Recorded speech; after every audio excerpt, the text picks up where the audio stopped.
안녕하세요. 취준도우미 고명입니다. 오늘은 한국철도공사에 이어서 한국전력공사 알아볼 거고요. 2021년에 1100명을 뽑는다고 하니까 다들 한번 지원해 보시길 바랍니다. 한국전력공사는 브랜드 평판 1위를 하고 있는 대단한 회사인데요. 제 주변에 봐도 현직자들이 만족도가 굉장히 높은 회사 중에 하나입니다. 워라밸도 좋고 연봉도 높고 오지 근무도 조금만 고생하고 오면은 순환근무, 지역 내 순환근무가 가능하다고 하니까 많은 대학생분들이 가정 가고 싶어하는 공기업 1위가 아닌가 싶습니다. 다음으로 작년 모집 요강인데 상반기 때는 462명, 하반기 때는 358명을 뽑았고요. 우선 메인은 사무랑 전기였습니다. 사무랑 전기 위주로 뽑고 나머지 직군 TO는 있을 때마다 뽑는 것 같아요. 그리고 특이한 점은 전국권과 지역 전문 사원으로 나눌 수 있었는데 곧 근무지를 말하는 거죠. 전국권은 본사 및 전국 사업소 등을 말하고 본인의 희망과 다르게 배치될 수 있는 곳이었습니다. 지역 전문 사원은 입사 후 해당 지역 또는 본사에서 10년간 근무죠. 10년간 근무니까 연고지가 없으면 굉장히 생활하기 힘들 거라고 봅니다. 단 3직급으로 승진 시 의무근무는 해제됩니다. 3직급이라는 것이 우선 대졸로 들어가면 4직급을이 된다고 하더라고요. 거기서 과장으로 진급을 하면 4직급 갑이 되고 시험을 쳐서 승진을 하게 되면 차장이 되는데 이게 바로 3직급이라고 합니다. 조금 유의하셔야 될 게 3직급은 노조 자동 탈퇴 4측으로 들어감. 현직자 말로는 이렇다고 하네요. 네, 다음으로 넘어가서 제가 근무지에 대한 지식은 좀 부족하기 때문에 블라인드에서 현직자들의 말을 좀 가져와 봤는데요. 이게 오트론 다니시는 분이 오직 근무는 누가 하는 거냐고 물어보니까 3년간 경상도나 전라도의 시골에서 근무를 하고 2년간 경기도 시골을 좀 거치면은 우리가 가고 싶어하는 수도권으로 들어갈 수 있다라고 말하고 있고요. 이분 같은 경우는 오지 인원 티어가 애초에 적다고 하네요. 소수 신입들이 잠시 있다 가는 곳이거나 지사 특성상 수도권이나 대도시 티어가 훨씬 많다라고 합니다. 좋은 말이죠. 또 SK 다니시는 분이 분당 쪽은 바로 갈 수도 있냐고 물어보니까 수도권 정년 명예퇴직자가 많아지고 있어서 송배전 신입 같은 경우는 곧바로 굉장히 많이 가지만 그 안에서도 이천이나 여주, 평택 가락률이 더 높다고 합니다. 그리고 다른 현직자 같은 경우는 그곳에서 2, 3년을 일했고 연수원 성적 좋은 애들은 바로 수도권을 간다. 연수원 성적 순으로 근무지를 배치하는 걸 예측할 수 있겠죠. 그리고 이분같이 잘못 걸리면은 굉장히 암울한 생활이 될 수가 있습니다. 다음으로 지원 자격인데요. 한전 같은 경우는 기사 이상의 자격증이 있어야지 지원이 가능하기 때문에 생각보다는 경쟁률이 낮은 편입니다. 그리고 700점 이상의 토익이 있어야 합니다. 뭐 토익 점수뿐만 아니라 환산해서 오픽이나 탭스 그리고 스피킹 모두 가능하니까 한번 보시길 바랍니다. 전기 분야 같은 경우는 산업기사 이상만 돼도 지원을 할 수 있습니다. 이게 바로 영어 성적인데요. 제가 정리를 해봤는데 지원 자격 같은 경우는 토익 700점, 오픽 IM2 그리고 토스 120점이었고요. 이제 만점 같은 경우 토익 850점을 받으면 만점입니다. 점수를 환산을 해보면 오픽 IM3일 경우 만점, 토스 150 이상일 경우 만점입니다. 만점 받는 게 생각보다는 어려운 점수는 아닌 것 같습니다. 다음으로 넘어가서 전형 절차. 여기서 바로 자격증 가점이 있는데요. 계열 공통 가산점에 한국사, 국어 능력, IT 분야, 외국어.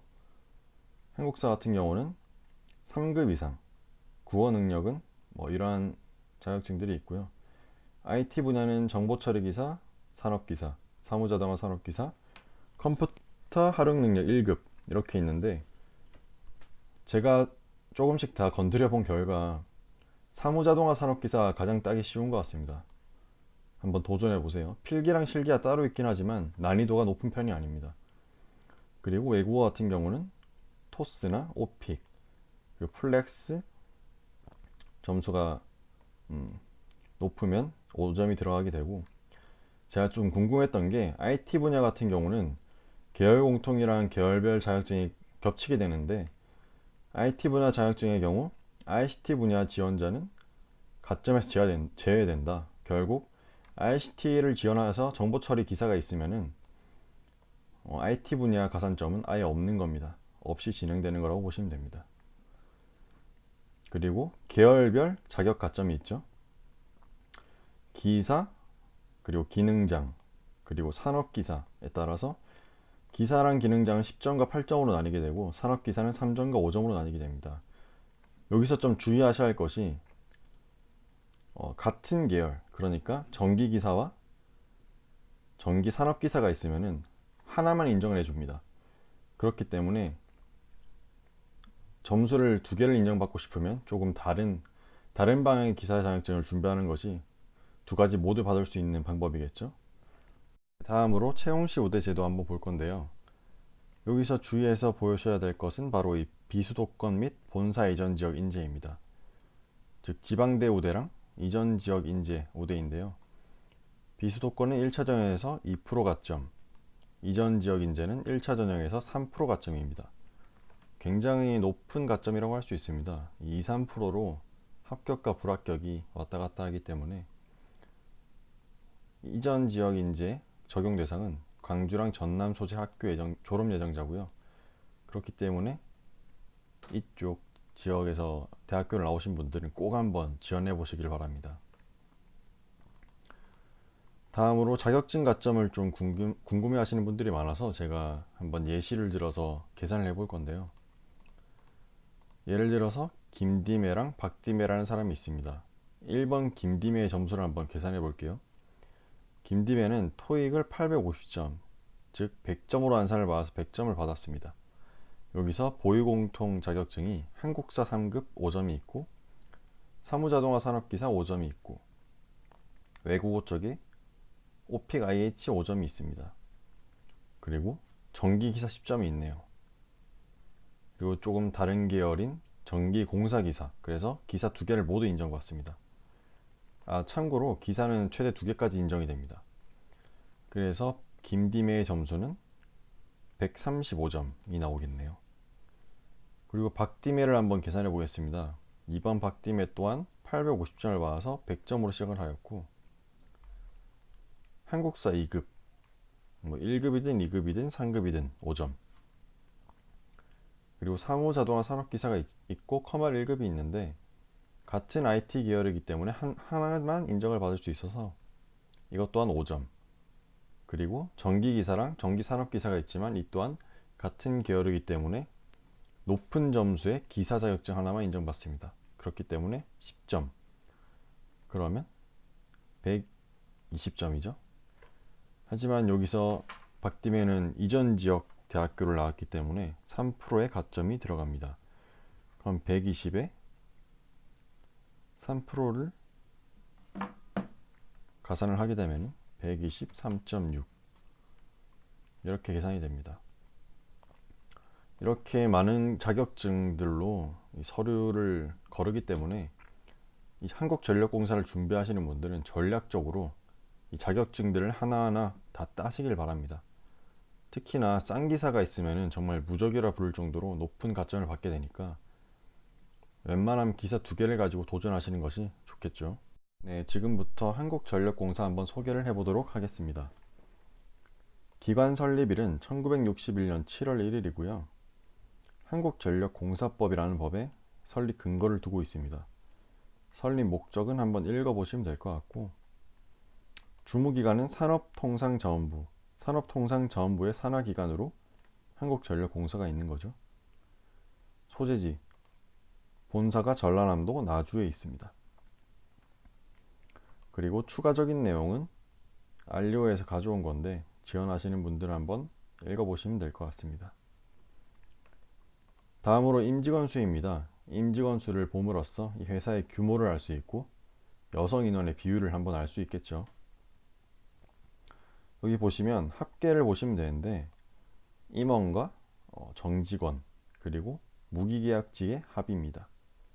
15년 2만 명에서 현재 2만 4천 명에 육박하고 있고요. 계속해서 채용도 늘리고 있고 사람도 늘어나고 있는 추세입니다.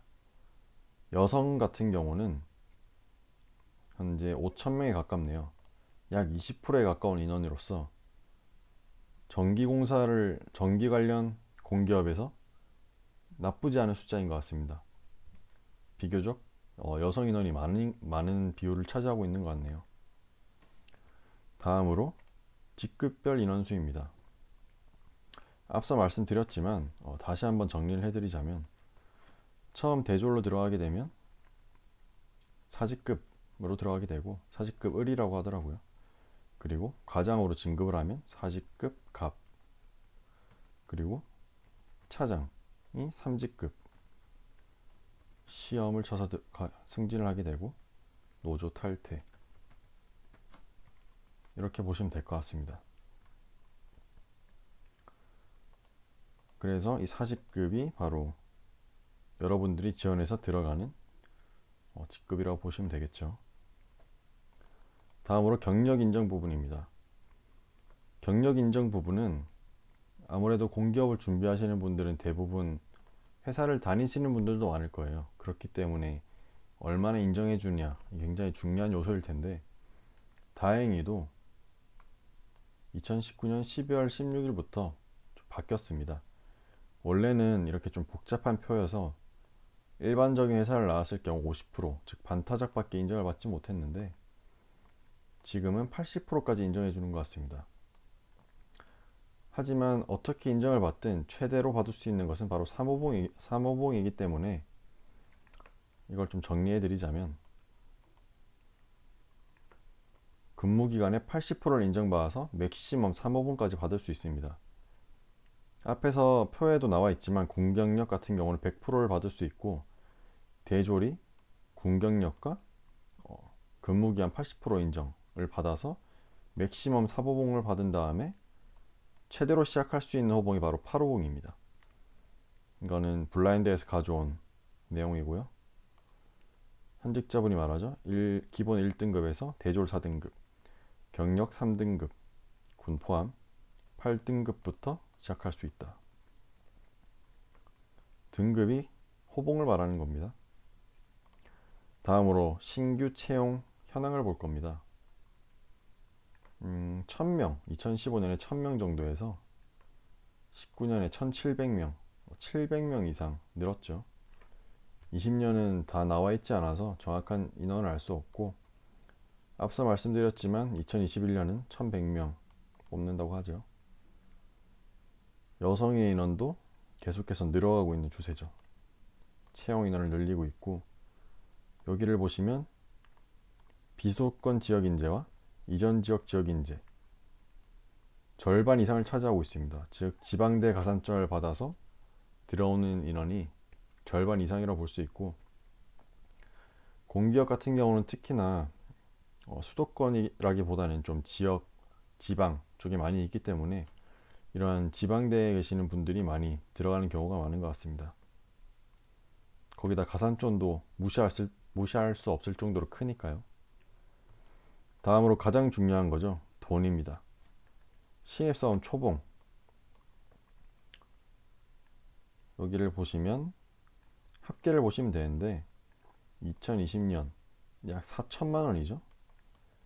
4천만 원입니다. 굉장히 높은 겁니다. 공기업 초봉이 4천만 원인데 성과랑 상여가 포함되지 않아서 4천입니다.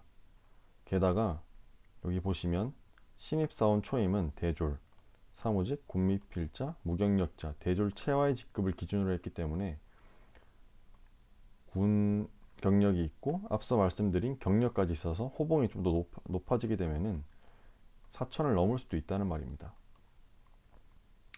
굉장히 높죠? 네, 굉장히 높습니다. 다음으로 평균 보수. 평균 보수를 봄으로써 임금 상승률, 그리고 미래에 받을 수 있는 돈, 그리고 성과 상여에 대해서 알 수 있습니다. 우선 미래 연봉을 한번 알아볼까요? 이 두 가지를 보시면 되는데 19년을 기준으로 보겠습니다. 약 8천만 원이죠. 이 8,300만 원 정도를 언제 받을 수 있냐?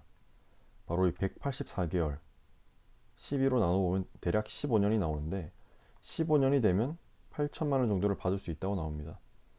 앞서 소개해드린 한국철도공사보다 약 1,000만 원 이상 차이가 나는 것 같습니다. 임금 상승률도 나쁘지 않은 것 같죠? 그리고 성과 상여 부분을 보시면 15년쯤 되면은 1,800만 원을 받을 수 있다고 되어 있습니다. 경영평가 성과급 이 부분은 한전에 일반적으로 경영평가 B등급을 받고 있습니다. 워낙에 단단한 회사이기 때문에 더 밑으로 추락하는 경우도 많이 없고요. 네, 다음으로 복지 혜택입니다. 복지와 혜택이 이 한국전력공사는 굉장히 많더라고요. 정리하는데 좀 힘들었는데 간단하게 중요한 것만 한번 소개해 드릴게요. 우선 직장 어린이집 운영합니다. 대부분의 공기업이 운영하는 것 같은데 역시나 여성분들은 공기업이 정말 좋은 게 어린이집뿐만 아니라 육아휴직도 굉장히 잘 돼 있기 때문에 괜히 쉬는 직장이 아닌 것 같습니다. 또한 학자금 관련해서 여기까지는 다른 공기업과 별로 다른 게 없는 것 같습니다. 대학교 등록금이 무이자 대부다. 여기까지는 괜찮은데 장학금이 있는 게 정말 좋은 제도인 것 같습니다. B학점 이상이면 200만 원, C학점 이상이면 150만 원을 준다고 하니까 비싼 학교를 가도 한 반 정도는 회사에서 내준다고 보면 되겠죠. 다음으로 주택자금 취득은 1억 원, 그리고 임차 8천만 원 한도까지 빌려주고 이자율도 3%에서 2.5% 정도, 높지 않네요. 생활안정자금은 3천만 원 이내 1천만 원 단위로 되고 제작기간 중 대부 가능 금액 최대 6천만 원인 것 같습니다. 총 최대로 보자면 1억 6천까지 빌릴 수 있는 것 같은데 요새는 회사에서 돈을 버는 것뿐만 아니라, 즉 노동수당뿐만 아니라 재테크를 많이들 하시잖아요. 부동산을 할 때 은행 대출까지 받으면은 한 4억 이상까지 집까지 부동산을 굴릴 수 있지 않을까 예상을 한번 해봅니다. 그리고 선택적 복지제도, 즉 복지 포인트를 말하죠. 복지 포인트로 어떤 인터넷에서 구매를 할 수도 있고 복지 카드를 사용해서 카드를 사용했을 때 이 돈이 차감되기도 하니까 기본 포인트 700포인트, 즉 70만 원을 사용할 수 있는 겁니다. 다음으로 좀 특이했던 것이 장애인을 굉장히 챙기더라고요. 장애인의 날 관련 기념품 지급 30만 원, 10만 원. 정규직뿐만 아니라 비정규직 장애인까지 챙기는 모습 볼 수 있었고요. 또한 장애 자녀가 있을 경우 지원비도 있었습니다. 매년 4월 1일 기준 등록 장애녀와 및 중증 환자 부양 직원에게 장애 1, 2급일 경우 240만 원, 3, 4급일 경우 120만 원, 5, 6급일 경우 60만 원. 조금 특이했는데 다른 공기업들이 본받을 만한 정말 좋은 제도가 아닌가 생각합니다. 그 외에도 정말 많은 복지가 있었는데 한번 읽어보시길 바랄게요. 이 부분은 또 돈에 관한 얘기인데 특이하게 명절 지원비가 있어요. 설 추석에 40만원씩 80만원이죠. 그리고 기념일 지원비, 근로자의 날, 창립기념일, 노조 창립기념일 10만원씩에서 30만원, 1년에 110만원을 받는 거죠. 돈 정말 잘 주는 회사네요.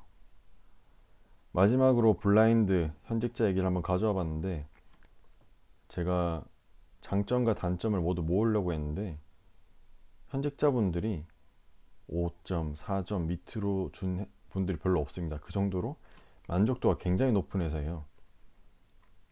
다 5점이죠, 다 5점. 워라밸 좋고 외부에서 바라봤을 때 자부심이 있다. 중상위권 급여를 준다. 전문성 양상이 좋은 회사. 워라밸 좋다. 평균은 다 넘는다. 안정감이 넘치는 회사. 근데 단점을 굳이 뽑자면 꼰대 문화가 좀 있고 민원이 많다 정도라고 볼 수 있더라고요. 대부분이 그렇게 적어놨어요. 보수적 사내 문화, 노조가 답이 없다. 군대식이다. 결국엔 꼰대 문화라는 거죠. 본사가 나주다. 고졸과 대졸 차이가 없다. 이거는 잘 모르겠습니다. 정확히 차이가 있을 텐데요. 그나마 좀 작게 점수를 주신 분들 거 가져와 봤는데 찾기 힘들었습니다. 단점, 넘치는 꼰대,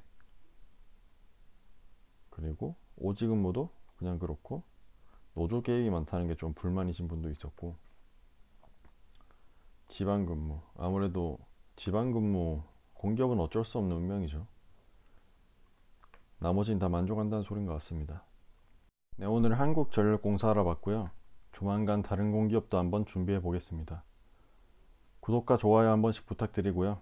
감사합니다.